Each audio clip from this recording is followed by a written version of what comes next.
the B. Brown Varsifix Safety IV Catheter with passive safety technology. Safe and easy to use, resulting in first stick success.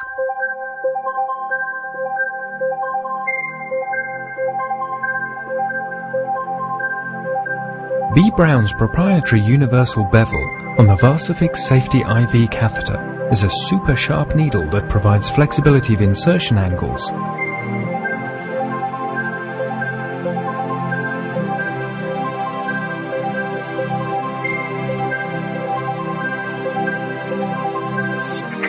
The universal bevel creates a V-shaped tricuspid incision, resulting in a flexible pathway for easy and smooth catheter insertion. The result is less tearing and faster healing, greater comfort for clinicians and patients. Varsifix Safety's double flashback technology improves first stick success through quick visualization of both the needle flash and the catheter flash. Here's how the double flashback technology delivers this benefit. Upon insertion, the first flashback of blood, needle flash, is visible in the clear flashback chamber, confirming the needle tip is in the vein. Using the injection port on the catheter hub or using a wing, the catheter is advanced forward off the needle into the vein. As the catheter is advanced, a second flashback, catheter flash, occurs between the catheter and the needle, confirming that the catheter is successfully in the vein. Once the catheter is advanced completely, the needle is withdrawn in a swift, continuous motion. The removable closing cone gives the user the possibility to close off the Varsifix Safety IV catheter with one hand directly after catheter placement.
Gain informed consent for the procedure.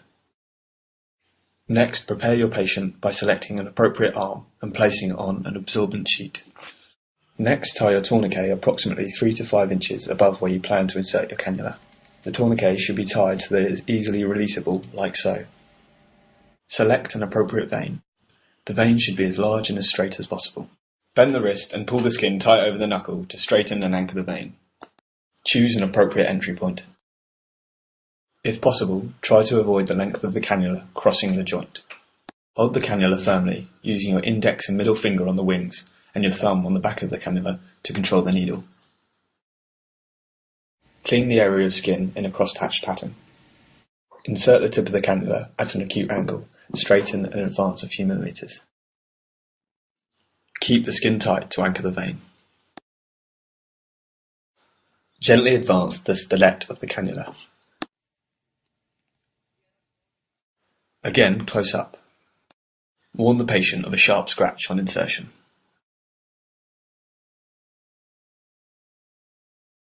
Observe the first flashback of blood in the chamber of the cannula.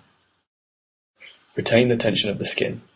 Observe the second flashback along the tube as you advance. Release the tourniquet if you do not plan to take blood. Securing the cannula with your hand, remove the needle completely and place in the sharp spin.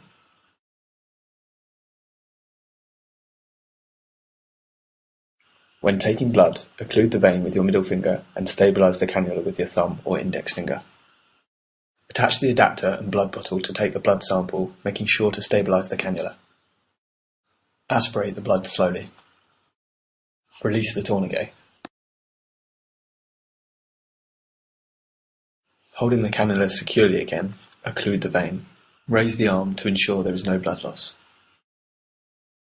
Attach the bionector and flush.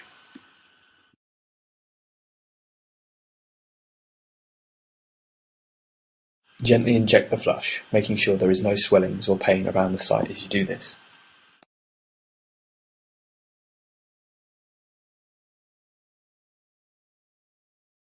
Now secure the cannula using the strips of tape over the wings, making sure you don't obstruct the view of the entry site.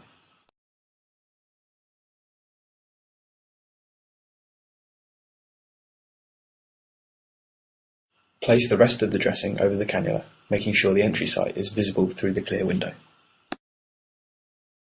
Don't forget to add your dated label at the side of the dressing.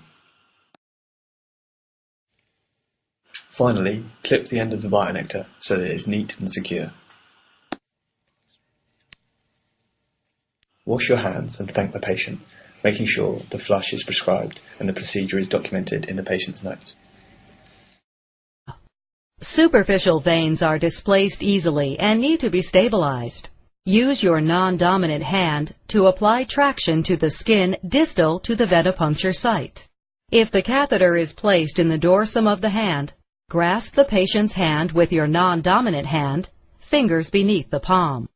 Pull downward to flex the wrist, and use your thumb to keep the skin taut. If a forearm vein is selected, use your non-dominant hand to encircle the patient's arm. Place your thumb on the skin distal to the venipuncture site and pull down.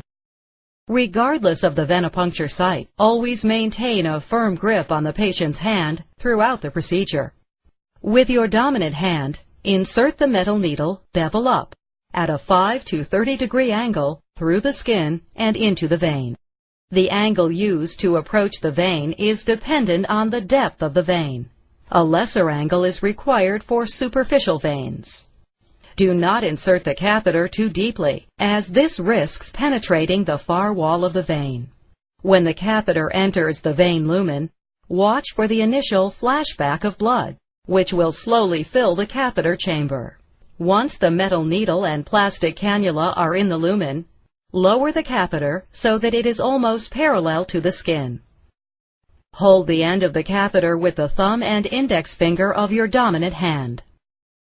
Maintain tension on the vein and the skin, stabilize the needle, and carefully advance the catheter into the vein. When the catheter has entered the vein lumen completely, remove the tourniquet.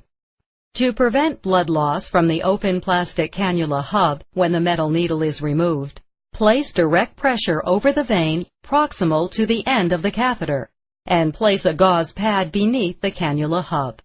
Remove the metal needle from the plastic cannula and place it in the sharps container. Never attempt to reinsert the metal needle into the plastic cannula. Doing so may shear off the plastic cannula, releasing it into the bloodstream, resulting in a possible embolus. Make sure that the tourniquet has been released, and confirm that the cannula is patent by flushing it with normal saline. The volume used depends on the size of the vein and the gauge of the catheter.